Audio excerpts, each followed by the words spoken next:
14 সালে ভোট দিতে পারেন নাই। জয়পুরহাটের আক্কেলপুর উপজেলার সোনামুখী ইউনিয়নের ভাদ্রকালীন অনুষ্ঠিত হয় বাংলাদেশ জাতীয়তাবাদী দল বিএনপি ঘোষিত ৩১ দফা কর্মসূচি বাস্তবায়নের লক্ষ্যে এক আলোচনা সভা ও দোয়া মাহফিল। শুক্রবার ২৫ এপ্রিল সোনামুখী ইউনিয়নের ১, ২ ও ৩ নং ওয়ার্ড বিএনপির অঙ্গ ও সহযোগী সংগঠনের উদ্যোগে এ অনুষ্ঠানের আয়োজন করা হয়। অনুষ্ঠানে প্রধান অতিথি হিসেবে উপস্থিত ছিলেন বিএনপি কেন্দ্রীয় নেতা ও প্রকৌশলী জনাব গোলাম মোস্তফা। বক্তব্যে তিনি দলের ভারপ্রাপ্ত চেয়ারম্যান তারেক রহমান ঘোষিত ৩১ দফা কর্মসূচি গুরুত্ব তুলে ধরেন এবং তা স্থানীয় পর্যায়ে বাস্তবায়নের জন্য সকল নেতাকর্মীদের আহ্বান জানান। তিনি বলেন, এ কর্মসূচি দেশের জনগণের মুক্তির রূপরেখা। প্রতিটি ইউনিয়ন পর্যায়ে আমরা এ বার্তা পৌঁছে দিতে চাই। বিএনপি জনগণের দল, গণতন্ত্রের রক্ষক। আলোচনা সভায় ইউনিয়ন ওয়ার্ড পর্যায়ের নেতৃবৃন্দ সহ বিপুল সংখ্যক স্থানীয় জনগণ উপস্থিত ছিলেন। সভা শেষে জাতির কল্যাণ ও দলের সফলতা কামনায় দোয়া মাহফিল অনুষ্ঠিত হয়। SK মকুল, জয়পুরহাট। 14 সালে ভোট দিতে পারেন নাই, তারা বিনা ভোটে সরকার গঠন করেছিল।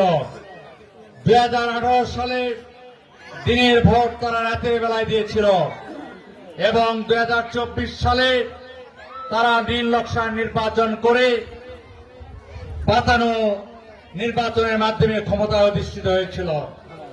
এই 16টি বৎসর মানুষের জান মালে কোনো নিরাপত্তা ছিল না, দেশে কোনো আইনের শাসন ছিল না।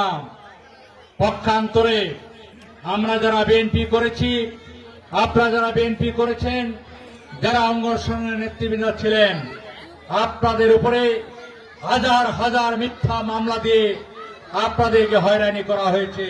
আজকে এই স্বৈরাচার খুনি হাসিনা বাংলাদেশ থেকে আন্দোলনের মুখে উনি দেশ থেকে পালিয়ে গিয়েছেন।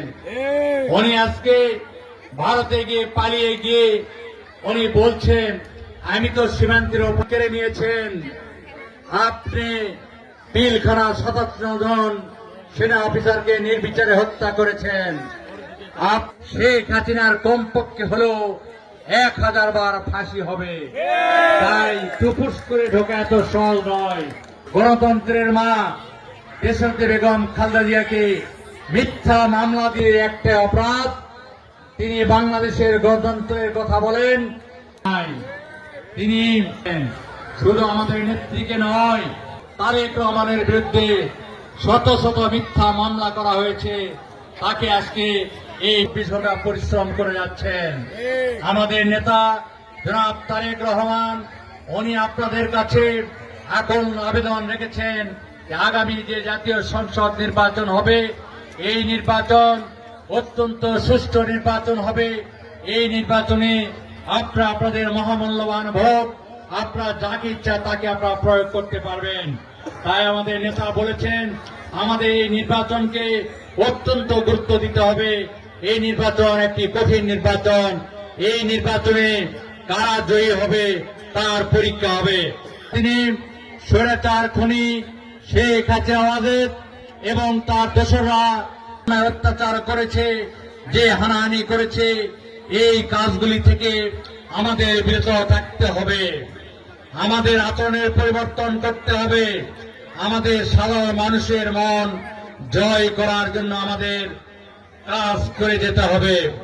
প্রিয় ভাইরা, এখানে একটি কথা বলতে চাই, যে কোনো ব্যক্তি যদি কোনো চাঁদাবাজি করে, কোনো হয়রানি করে, এমনকি বিএনপির কোনো নেতাকর্মী বা অন্য কোনো নেতাকর্মী যদি কোনো প্রকার চাঁদাবাজির সঙ্গে জড়িত হয়, কর্মকাণ্ডের জড়িত হয়, তাহলে তাকেও ছাড় দেওয়া হবে না। আমাদের নেতা বলেছেন, আমাদের নেতা তারেক রহমানের দেখতেন কণ্ঠে ঘোষণা দিয়েছেন, 2-1 সন্ত্রাসী ব্যক্তির কারণে, 2-1 চাঁদাবাজের কারণে এই দলের ভাবমূর্তি নষ্ট হতে দেওয়া যাবে না। অর্থাৎ যেই চাঁদাবাজি করবে তাকে আইনের কাঠগড়ায় একদিকে যেমন দাঁড় করানো হবে, অন্যদিকে তাকে তার বিরুদ্ধে সাংগঠনিক ব্যবস্থা গ্রহণ করা হবে।